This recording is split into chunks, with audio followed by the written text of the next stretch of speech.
Okay. Well, welcome everybody to Payments Decoded. Thank you for joining me today. Our topic today is learning at warp speed, how to go fully ecomm quick. My name is Eric Maecha. I've been with Adyen for 3 years now. I currently head up the account management team for North America. Before joining Adyen, I was like you. I was a customer. I spent about 20 years in retail, specifically in retail IT for several brands, companies like Georgia Armani and Taylor. And the last company I was at was Tory Burch, where actually I selected and implemented Adyen there. I think we can all agree that retail is a tough business, and you learn a lot about yourself the longer you spend there. Um, what I learned about myself was that I like change, right? I'm one of these guys that I'm okay with the gray. I think that it's important to go through changes, and I like to see it. I like to be part of it. I like to cause it. I think the best comes out of some uncomfortable change. We're in that change right now. Well, this has been a hell of a year. I think we can all agree, right? And we've seen some things that we never thought we were seeing. But I think retailers have been talking about all the things that's needed for this. So today I'm going to walk you through what's happening in the retail environment today, and give you some things to think about. To get you out of this, but not only to get you out of it, but to move forward and actually take advantage of the current situation that we're in right now. So before we get started, we got some housekeeping items. So on chat, you'll see Amanda. Amanda's one of our team leads out of the New York office, also with a lot of experience in retail. We're going to have a short Q&A after I'm done. Feel free to put in all your questions in the chat box throughout the presentation. Amanda will check in with you and see if you want to go on screen or if you would like her to read it out. With that said, let's get started. So, this hasn't changed, right? Customers are the catalyst of the change and everything that's needed. Customers these days are just more sophisticated. They're more sophisticated around product, price, and definitely alternatives, right? They're willing to find things for a better price and even a better experience. You don't really need to be in the retail industry to understand this. I think all of us as shoppers feel the same way. Personally, I like the in-store experience. I grew up in it, and it's like home to me. But I would say the majority of the time I start online first. I don't want to go somewhere and they don't have the product that I have. I want to understand a little bit more what it is, be a little bit more educated on the product, and definitely around the price. I think everybody these days, and as they should be price sensitive. So someone who grew up in retail, I still heavily rely on online services. And sometimes now with curbside pickup, that's become one of my favorite things, where I don't even have to go to the store. I just have the ease of online, and I have the instant gratification of in-store. So this is where omni-channel comes in. And this is something that's been a conversation for retailers for years. We call it unified commerce. And no matter what you call it, the concept is relatively the same. You have multiple channels. You try to keep the experience the same between all of them. And then the end is you want to use technology to bring everything together, keep everything centralized. You want to have that single voice for the customer. We've all experienced times where you shop in one channel and it's extremely frustrating because they don't know who you are. They don't know the fact that you've purchased there before. Sometimes the product are different. Sometimes the policies are different, especially return policies, and sometimes even the prices are different. For me personally, I just avoid that experience. I have no problem, and I think most of you would be the same. Where why shop there, right? It's making it difficult for me to shop. That's not a place where I would like to be. And with the growth of e-commerce for years, the, the most popular thing to talk about is the death of retail, right? Everybody's been waiting for it. Everybody believes it's happening. Um, and I would say we've gotten pretty close this year, but do we really think retail's ever going to go away? I don't think so. I would think most of you don't, but I think we all can accept the fact that it's going to change because it has to change, right? The unified commerce is not even an option anymore. Like, it just has to be there. You have to get there. And 2020 has just accelerated that change. This, along with the speed and flexibility, is just a must. So let's talk about what we've seen, right? So during the lockdowns, you can see the steep decline in in-store retail on the yellow line over there. Hopefully you have the same colors I do. It's exactly what you would expect. But you also see a spike in online retail, which makes sense, right? People are home, people need product, they're gonna buy online. I think what not everybody expected was, as the lockdown loosened, you see stores naturally pick up. But if you look at the ecomm curve, it's not really changing that much, right? You'll have some dips here and there, but it's still relatively high, especially to what it was before. So people are still shopping online. They still like it. If you look at this, you could see the steady increase in ecomm. So it's easy to think that stores are going to go away. But in the last 20 years, it's been a steady increase. But look at 2020. Right? 2020 is a very steep increase.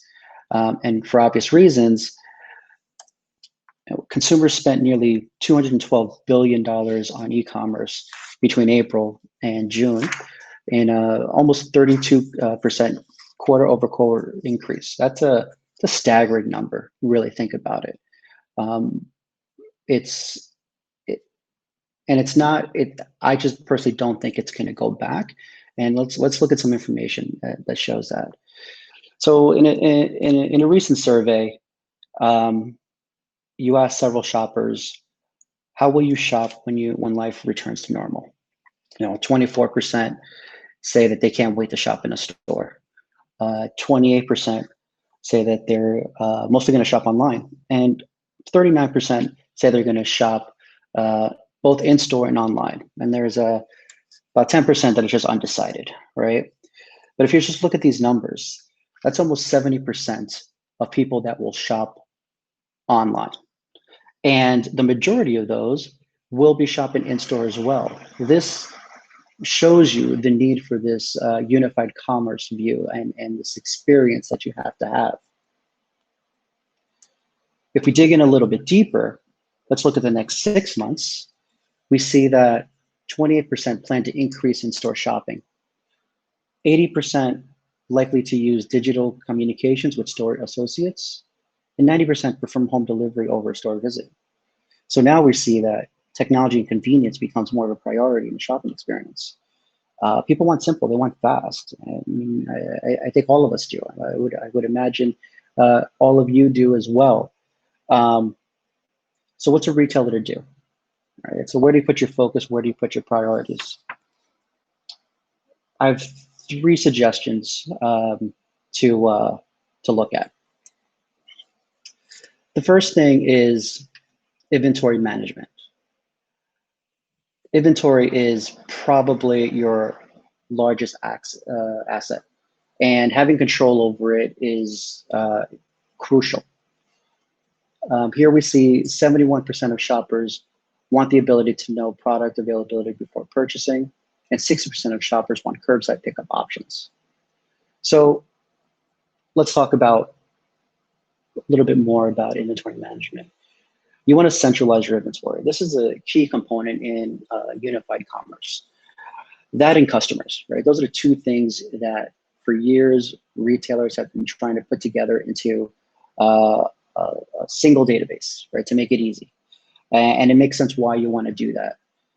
Over the years, as companies grow and things change, it's easy to look back and say you have now all these databases with the same data everywhere. It becomes difficult to manage, and you do your best to try to keep them in sync. But as the need for data becomes more important and the business becomes wider and wider, it just becomes really difficult to manage. So you want to bring all that together. You want to put it on a single database where you could have a single view for not only yourself, but for the customer. It just simplifies things so much and it opens up so much. Now, the reality is that you're always going to have some duplicate data. Most applications just aren't built to really share databases that well, but you could minimize it.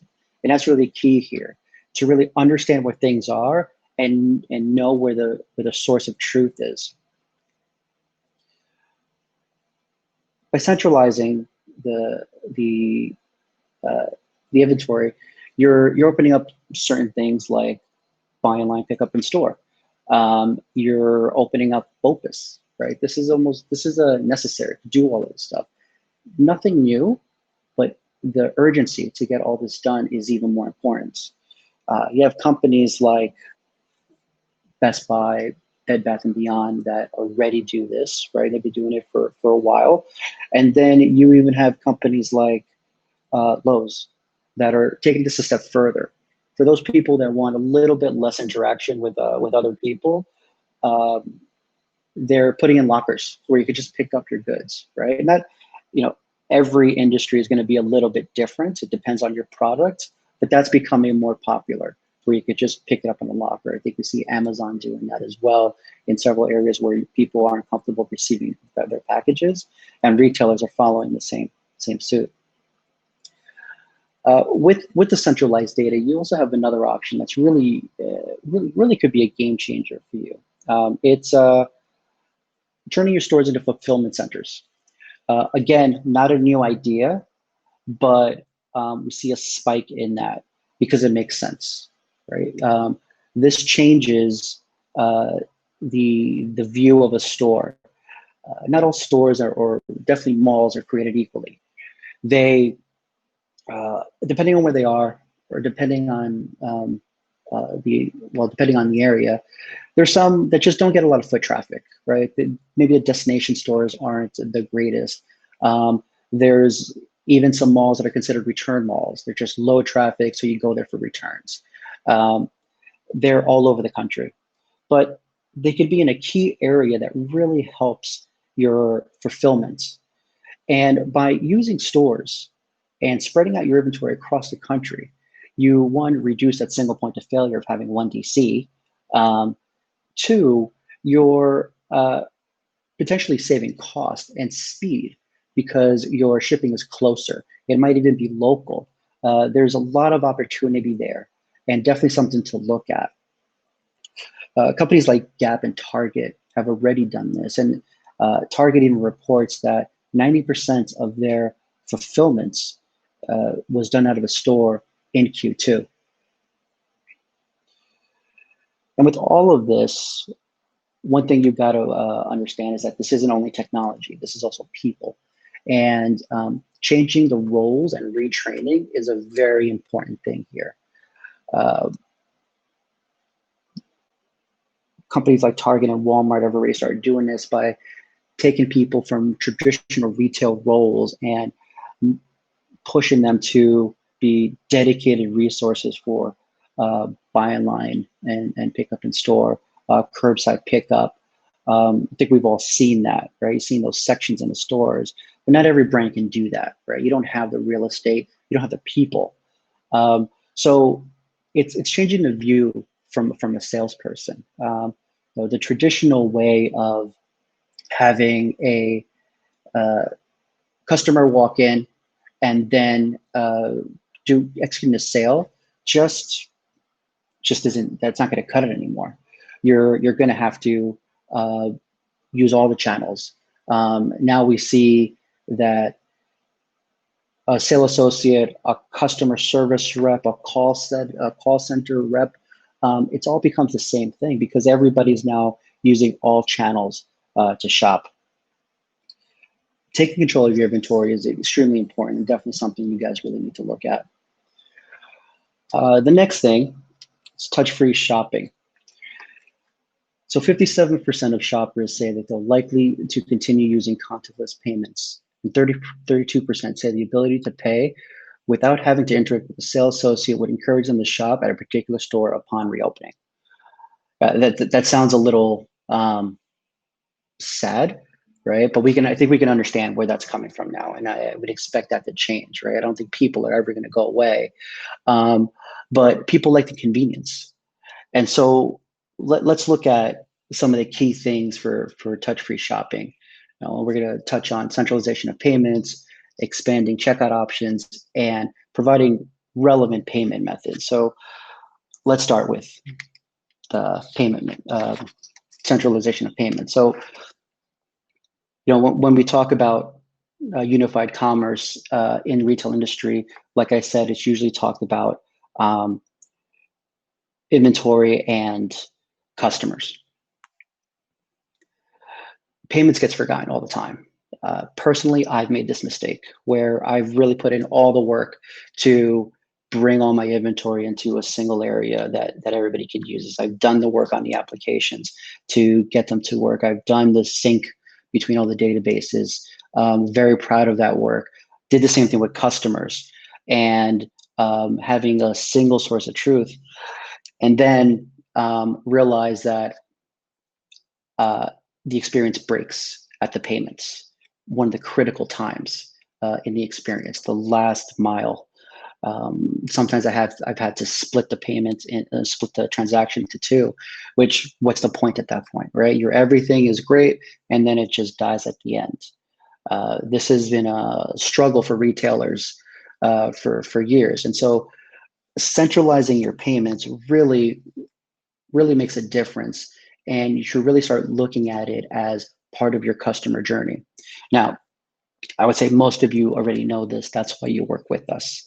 And we're able to give you that experience, not only across channels, but across countries. Now, I think the one thing to understand about payments is that it's moving very fast, and it's been moving very fast for years, but I don't think in 10 years or 15 years ago, I would have ever thought we are where we are now. I see this as the change in television since I was a kid. So, maybe giving a little bit too much of my age here, but when I was a kid, there were just three networks, right? It was NBC, ABC, and CBS. Those were the three networks. If you didn't have something to watch on TV, you just sat in dark. Like there was just nothing to do. And then you would have these small local channels, but basically those are the three major networks. And that's just the way it was. And then cable comes in, and cable just exploded all your options.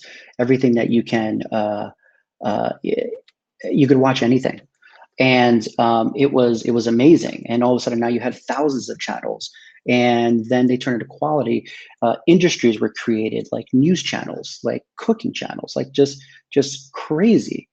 And now cable's evil. Now it's even evolved even more, where you have streaming. And if you are one of the people that have cable, people look at you funny, right? And then there's people that have everything, right? Because they have those options. They want to see things now. They want to do things now. This is how I see the payments industry.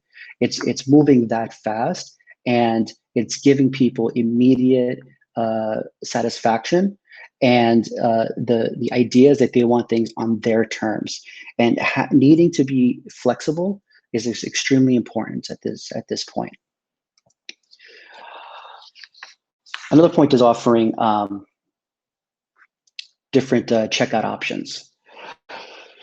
So you definitely want to expand those. The idea, like I said, of standing in line and paying with either a credit card, cash, or a check sounds crazy these days. I mean, in fact, personally, I don't want to stand online. I want the cash wrap to come to me. That's where MPOS become so important. Sometimes I don't want to see people, or just I'll do things myself, and then you go to self checkout, you go to kiosks, and then we talked a little bit about curbside pickup. Um, I think cash, we've seen a decline in that, and the argument is that cash is going to go away or not. Honestly, I don't think anybody knows, right? I think personally, I would rather use other forms of payments, and I would say that the majority of you might feel the same way. Uh, and checks, I mean, honestly, if anybody's still paying with checks, I would really urge you to stop.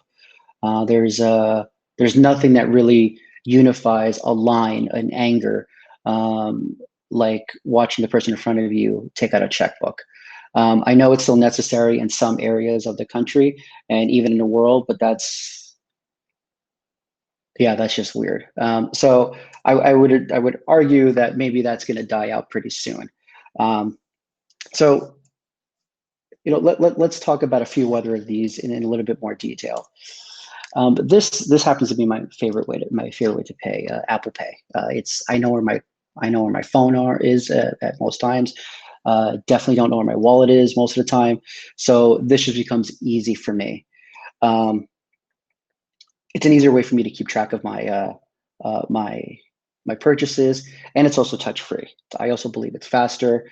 It's just a ton of convenience there, and because of our situation, there's been a lot of people who use this for the first time.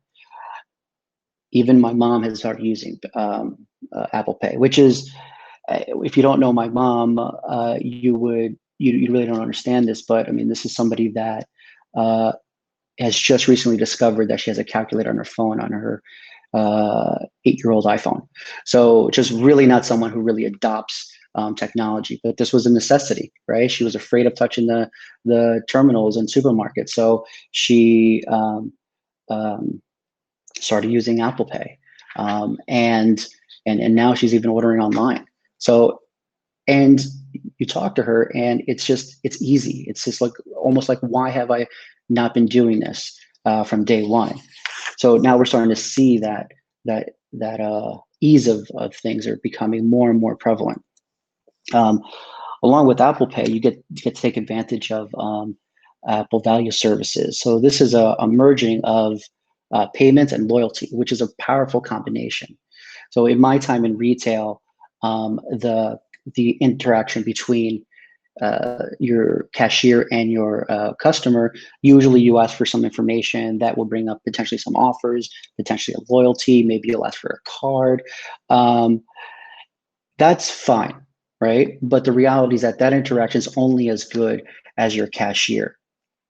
And unfortunately, in the time when it's really needed, which is the really busy periods, think of your back to schools, think of your Black Fridays, the lines get long, people get impatient, you're encouraged to get people in and out. And so processes break, and asking for customer information, tech usually is one of the first pieces of things that just gets thrown to the side. So this is a nice perk by using Apple Pay. Uh, Another thing that's becoming more visible in the U.S. are contactless cards. The card itself is contactless, so you could just tap and pay, similar to an iPhone. But if you don't want to use Apple Pay, or if you don't have an iPhone, you can just use the actual credit card. This has been very common in the U.S. In 2018, in the US, only had about 3% of cards that were contactless versus 64% in the UK and over 90 in South Korea. This is changing. I think we've all heard the news that more and more credit cards are being sent out with the contactless technology in there. So it's the tools are there now. Now it's just getting people to use them, and they have been using them. I think overall there's been about a 150% increase in choosing to do contactless, of course, because no one wants to touch the terminal. But another good piece of news is that by using contactless, there has been reports that the actual transaction is faster by potentially a few seconds. Now, that may not sound like a lot, but when you add those seconds up, that really turns into a lot of value. As retailers, we know that the transaction time is very important for checkout, and especially that last piece. This is your last impression, so you want to make it as smooth as possible.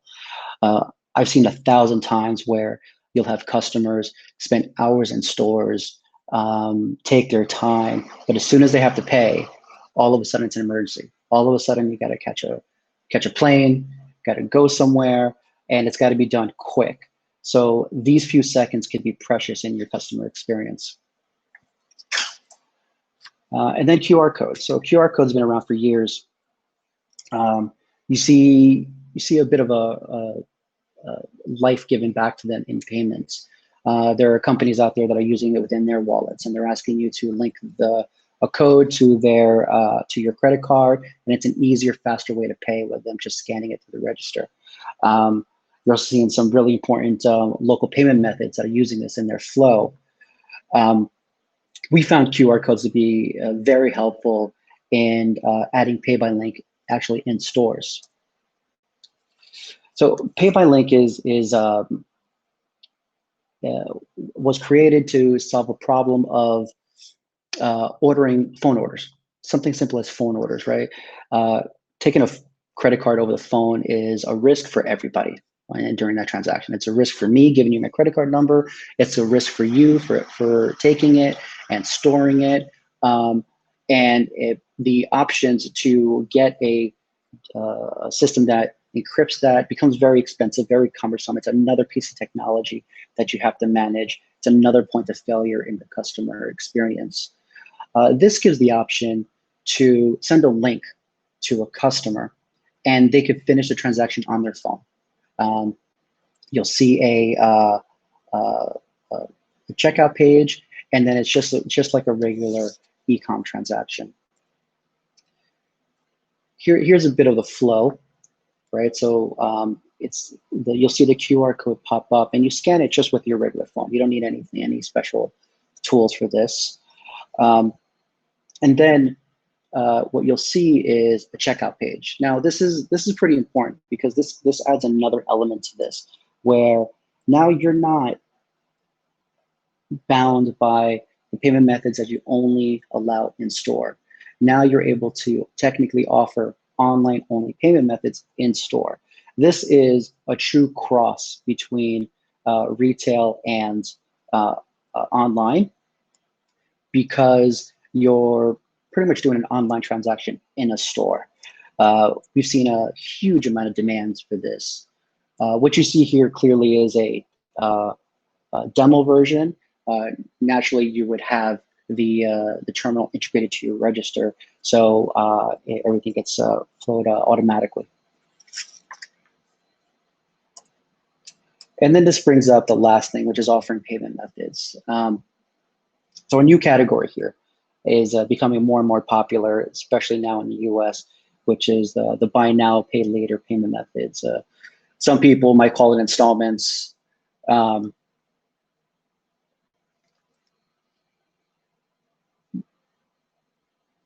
It's currently the fastest growing in the US right now, and these are the four popular ones right now. But you'll see even companies like Visa, MasterCard, even PayPal, they're having their own versions. This is becoming a very popular thing for consumers that either don't have credit cards,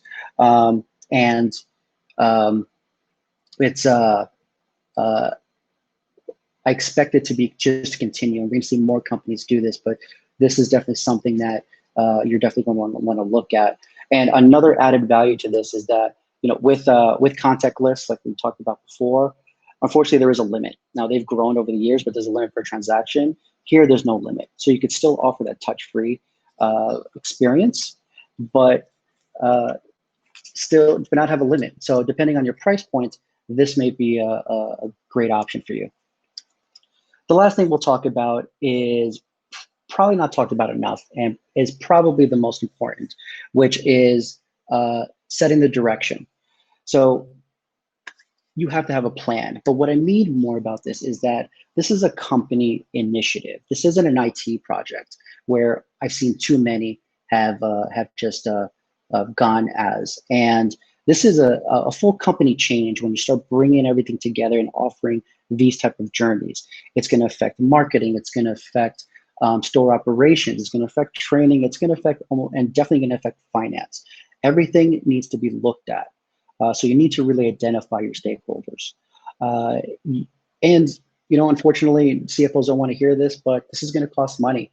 And you really need to look at the changes and the cost that this is going to incur. But this is a long-term investment. This isn't something that you can just drop some money and see the return right away. You will see a return, but you will only see a return if you do the next thing, which is you prepare for change management. Too many companies and too many projects I've seen fail because they do the work, but they don't really change. And they try to make the change just fit their old model. Even to, honestly, one of the most frustrating things for me is companies talk about being one company, having everything unified, but they're keeping separate P&Ls. And they're not, they're not rewarding the teams for the unified. It's actually almost penalized. So the behavior isn't there, and so you really got to think these things forward and really just understand that this is a company initiative. This is a long-term plan. And for those old Yankee fans out there, right, you probably know this and you've heard this. You don't know where you're going. If you don't know where you're going, you'll end up someplace else. And that is exactly what happens. You got to build your plan. So we're at the end, and some of the key things to remember: inventory management, touch-free shopping, set the direction. These are the things that I would ask you to think about. Now, there's probably more, and there's probably more things specific to your company, but this is a starting point to really figure out what do you need to do to start moving forward. What are the things you need to think about? So thank you. So now we're going to go into our Q&A. I'm going to get out of this, and we're going to bring Amanda up to the screen. Perfect. All right. Hi, everyone. So reminder, if you have questions, feel free to add them in the chat. And if you'd like to ask them on screen, just click the green button that says Ask to Share Audio and Video. So we do have one question so far from Lauren, Eric. It says, do you anticipate a strong adoption of PayPal or Venmo on the point of sale market in North America?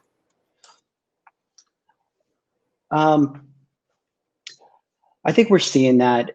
We're seeing that more in QSRs right now.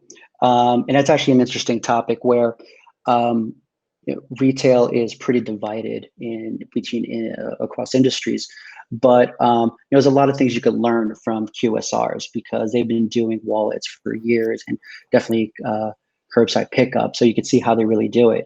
But definitely for QSRs, you're seeing a pickup in those type of payment methods, more person to person. So I would expect to see some more merchants really look at that as an option where maybe in the past they wouldn't, because now everybody's open and they're open to some options, and almost why not offer it? Great, thank you. And then we're going to invite Lippy on screen to ask her question.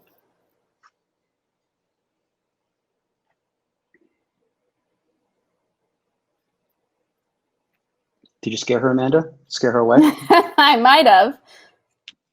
See, I'm hoping it's just joining. Otherwise, I will ask it on her behalf.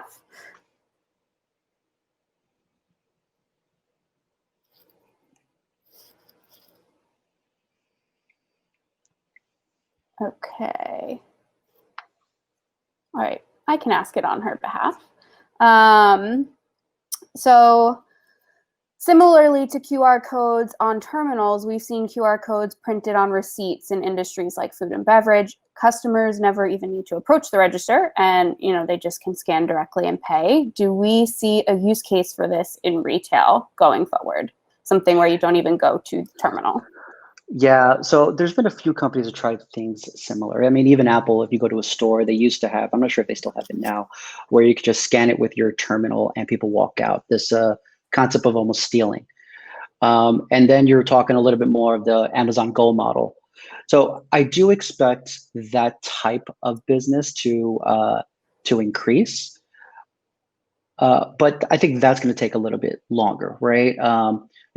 One thing that's been very tied to retail has been theft, right? So I think people are still a little bit squeamish about letting their product go out the door without some sort of validation, especially certain industries where the packaging is part of the experience. But I would say there's going to be some markets and some portions of the industry where you're going to see some more pick up and go, whether it's going to be with the QR code or whether with your phone or whether with just RFID. We're going to start seeing that. There's been a lot of talk about that. So I would imagine, again, people being more open and really interested in doing that. Okay, great. Another question. No one wants to come on screen with us, Eric, but that's okay. I've got all the questions. How does Adyen handle changing regulation around WeChat Pay from the US government? Yeah, so I think we're in the same boat as everybody else, right? So fortunately for us, we could change things relatively fast, and we actually did. I think there wasn't enough guidance at a point. We interpreted the guidance, we made the change, but then I think you all know there was a change in that at the last minute, and we were able to turn things back on. So we have a team that is specifically looking at all this, and we react as fast as possible. And I would say extremely fast. It's an unfortunate situation, but we have to follow these regulations. Perfect. And then this one's a little long, but I'll read it out for you. I have 5 stores today. Everything is very manual and out of box. I use Square for payments and POS. I also don't do any ecomm. I do 2 to 3 million a year in revenue and want to revamp. What is your recommendation on a digital transformation strategy? That's a loaded question. Yeah, that's a long conversation there. You could go in many directions, right? I think without knowing the product and what you're selling, right? I'm not sure how valuable ecomm will be for you, but definitely you need an ecomm presence. This one's tough. This, depending on your direction and where you want to go or how fast you want to go, you might look at a full re-platform.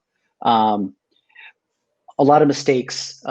Some of these large brands now, when they were small, they did things in pieces, right? Because they didn't realize all the changes that were happening.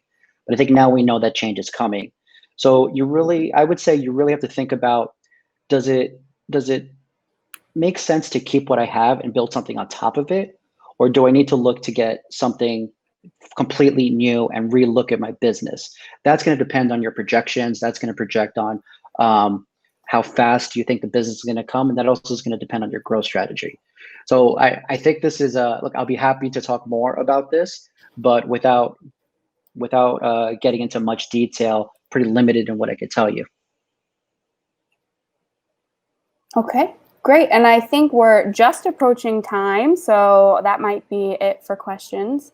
Oh, wait, we have one more from Jeremy. As a society, should we be concerned about the financial health of users of installment payment methods? On the surface, it seems difficult to manage personal finances when using payment methods where there's a constant outflow of small dollar amounts, even if the messaging is comprehensive. Example, your next payment is owed in 2 days. Yeah, so I don't know if I'm the one to talk for society, but I could talk from my personal view on it. I would say you still have this dilemma with credit cards, right? We don't know people's personal finances and we don't know their situation. But look, it's credit cards and buy now, pay later. These financing options are important for a lot of people. Not everybody goes into horrible debt because of it. Now, we can argue that there needs to be more personal finance education and so on and so on, but I don't think we need to feel bad about offering these options. I would say it's the same risk, and I think honestly, for younger people who prefer not to have credit cards, this is actually a great option for them. It's one of the reasons why it's becoming so popular, because they don't have to sign up for a credit card, and they feel that they have more control on when they decide to go into debt versus not. Great. All right. Well, that brings us to time, Eric. So I think that'll be our last question. Yeah. All right. Well, thank you guys. Thank you, Amanda. You've been great. And thank you everybody for listening. Enjoy the rest of the show.